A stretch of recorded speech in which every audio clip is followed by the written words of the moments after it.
আপনি দেখছেন podnews24.com এর রাত 8:30টার বিশেষ বুলেটিন ফ্ল্যাশ নিউজ। সাথে আছি আমি তাসমিয়া খানম।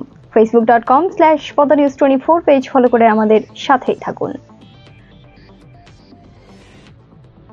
আন্তর্জাতিক অপরাধ ট্রাইব্যুনালের চিফ প্রসিকিউটর তাজুল ইসলাম বলেন, জুলাই-আগস্টে গণহত্যার ঘটনায় মানবতা বিরোধী অপরাধের মামলায় সাবেক প্রধানমন্ত্রী শেখ হাসিনা সহ 3 জনের বিরুদ্ধে 5টি অভিযোগ আমলে নিয়েছে ট্রাইব্যুনাল। শেখ হাসিনা সহ সাবেক স্বরাষ্ট্রমন্ত্রী আসাদুজ্জামান খান কামাল এবং পুলিশের সাবেক আইজিপি চৌধুরী আব্দুল্লাহ আল মামুনকে 16 জুন হাজির করার জন্য নির্দেশ দেওয়া হয়েছে। ওই দিন যদি আসামিরা হাজির হন তাহলে সেদিন থেকেই আনুষ্ঠানিক বিচার প্রক্রিয়ার কার্যক্রম শুরু হবে। আর যদি আসামিরা কেউ অনুপস্থিত থাকেন তাহলে আইন অনুযায়ী তাদের অনুপস্থিত হিসেবে ঘোষণা করার একটি প্রক্রিয়া থাকবে।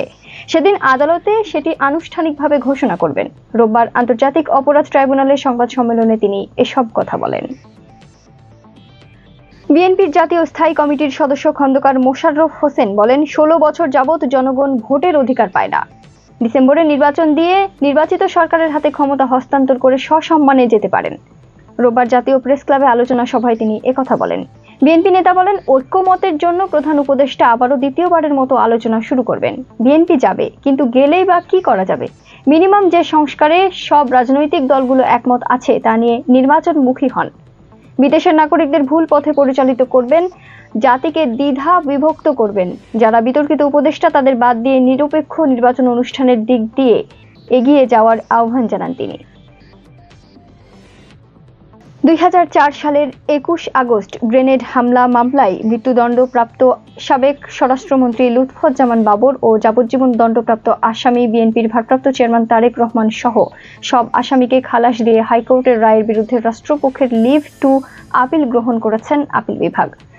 পূর্ণাঙ্গ শুনানি 1 জুলাই। রোববার প্রধান বিচারপতি সৈয়দ রেফাত আহমেদের নেতৃত্বে 6 বিচারপতির বেঞ্চে আদেশ দেন। এ নিয়ে 3 কার্যদিবস শুনানি করেছে আপিল বিভাগ। এর আগে গেল বছরের 1 ডিসেম্বর সব আসামিকে খালাস দিয়ে রায় দেন হাইকোর্ট। বঙ্গবন্ধু অ্যাভিনিউয়ে সাবেক প্রধানমন্ত্রী শেখ হাসিনার সমাবেশে গ্রেনেড হামলার ঘটনা ঘটে। ওই ঘটনায় আওয়ামী লীগের 24 নেতাকর্মী নিহত হন। কিং চার্লস হারমোনি অ্যাওয়ার্ড পাচ্ছেন প্রধান উপদেষ্টা অধ্যাপক ডক্টর মোহাম্মদ ইউনূস। এটি ব্রিটেনের অত্যন্ত মর্যাদাপূর্ণ সম্মাননা। অ্যাওয়ার্ডটি গ্রহণ করতে ব্রিটেনের রাজা চার্লসের আমন্ত্রণে 10 জুন লন্ডন সফরে যাচ্ছেন। 12 জুন ব্রিটেনের রাজ পরিবারের পক্ষ থেকে আয়োজিত অনুষ্ঠানে ডক্টর ইউনূসকে এই অ্যাওয়ার্ড দেওয়া হয়। রাজা চার্লস III নোবেল বিজয়ী এই অর্থনীতিবিদের হাতে অ্যাওয়ার্ডটি তুলে দেবেন। সফর শেষে তিনি 13 জুন ঢাকায় ফিরবেন। 2024-এ প্রবর্তিত প্রথম কিং চার্লস হারমোনি অ্যাওয়ার্ড বিজয়ী ছিলেন জাতিসংঘের 8ম মহাসচিব বান কি মুন। দক্ষিণ কোরিয়ার ওই কূটনীতিক দেশের প্রাক্তন পররাষ্ট্রমন্ত্রীও। দ্য কিংস ফাউন্ডেশন বিভিন্ন ক্যাটাগরিতে অ্যাওয়ার্ড দিয়ে থাকে। জাতিসংঘ সতর্ক করেছে যে ইসরায়েলের সাম্প্রতিক সামরিক অভিযান ও অবরোধের কারণে গাজা উপত্যকা এখন পৃথিবীর সবচেয়ে ক্ষুধার্ত স্থানে পরিণত হয়েছে এবং সেখানে সমগ্র জনগোষ্ঠী দুর্ভিক্ষের ঝুঁকিতে রয়েছে। রোববার আল জাজিরা এ তথ্য জানায়। গাজার শতকরা 95 জন তীব্র খাদ্য নিরাপত্তায় ভুগছে, যার মধ্যে 5 লাখেরও বেশি মানুষ দুর্ভিক্ষের কাছাকাছি অবস্থায় রয়েছে। ইউনিসেফ জানায়, গাজায় 10,000-এরও বেশি শিশু মারাত্মক অপুষ্টিতে ভুগছে এবং তাদের জীবন রক্ষার জন্য তাৎক্ষণিক সাহায্য প্রয়োজন। এদিকে ইসরায়েলের নিষেধাজ্ঞা ও যুদ্ধবিধ্বস্ত অবকাঠামোর কারণে খাদ্য, পানি ও ওষুধ পৌঁছানো অসম্ভব হয়ে পড়েছে। জাতিসংঘের মহাসচিব আন্তোনিও গুতেরেস বলেন, গাজায় মানবিক বিপর্যয় অবর্ণনীয়।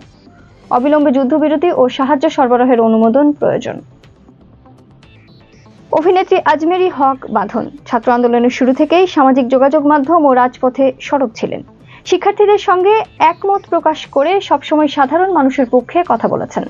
রোববার আবারও নির্বাচন প্রসঙ্গে সোশ্যাল মিডিয়ায় পোস্ট দেন বাঁধন, যেখানে তিনি জানান, শেখ হাসিনার সরকারের নির্বাচন ছিল দুর্নীতি ও প্রভাব খাটানো নির্বাচন। তিনি চান না আসন্ন জাতীয় নির্বাচনে আবারও সেই একই রাজনৈতিক কৌশল দেখতে হোক। তিনি 2018 ও 2024 সালের নির্বাচনের দুর্নীতি ও প্রভাব খাটানোর ঘটনাগুলোর সাক্ষী। কিছুটা অংশগ্রহণকারীও তিনি ছিলেন, কারণ তিনি তখন প্রচারণায় যুক্ত ছিলেন এবং গত সরকারের কিছু গুরুত্বপূর্ণ ব্যক্তির খুব কাছাকাছি থাকতেন। ফলে নিজ চোখে দেখেছেন কিভাবে সিদ্ধান্ত নেওয়া হতো এবং সিস্টেম কিভাবে আপোষ করত। মেজর লিগ সকার MLS-এ কলম্বাস ক্রুকে 5-1 গোলের বিশাল ব্যবধানে হারিয়েছে ইন্টার মায়ামি। ম্যাচে জোড়া গোল করার পাশাপাশি 2টি গোলে অ্যাসিস্ট করেছেন লিওনেল মেসি। এই ম্যাচে করা 2টি গোলের কারণে আরেকটি রেকর্ড গড়েছেন তিনি। MLS-এ ইন্টার মায়ামির ইতিহাসে সর্বোচ্চ গোলদাতা এখন LM10। রোববার নিজেদের মাঠ চেজ স্টেডিয়ামে কলম্বাস আতিথ্য দেয় মায়ামি। মেসির পাশাপাশি স্বাগতিকদের হয়ে গোল করেন সুয়ারেজ, পিকাল্ট ও অ্যালেন্ডে। ক্লাবের হয়ে এখন পর্যন্ত 31টি গোল করেছেন মেসি, টপকে গেছেন স্বদেশি তারকা হিগুয়েনের 29 গোলের রেকর্ড। 29 গোল করতে হিগুয়েনের লেগেছিল 67 ম্যাচ। মেসি 38 ম্যাচেই তা পেরিয়ে গেলেন। 15 জুন মিশরীয় ও আফ্রিকান চ্যাম্পিয়ন আল আহলির বিপক্ষে ফিফা ক্লাব বিশ্বকাপে নিজের প্রথম ম্যাচ খেলবে ইন্টার মায়ামি। গুরুত্বপূর্ণ সব সংবাদ জানতে পদানিউজ24.com এর বিশেষ বুলেটিন ফ্ল্যাশ নিউজ দেখবেন প্রতিদিন রাত 8:30টায়। ফ্ল্যাশ নিউজ দেখতে ফেসবুকে আমাদের ফলো করুন facebook.com/পদানিউজ24 আর ইউটিউবে সাবস্ক্রাইব করুন youtube.com/পদানিউজ24 চ্যানেলটি। নিয়মিত দেশ বিদেশের আপডেট সব সংবাদ জানতে ভিজিট করুন মাল্টিমিডিয়া নিউজ পোর্টাল পদানিউজ24.com। পরবর্তী ফ্ল্যাশ নিউজ দেখার আমন্ত্রণ জানিয়ে বিদায় নিচ্ছি আমি তাসনিয়া খানম। ভালো থাকুন, সুস্থ থাকুন।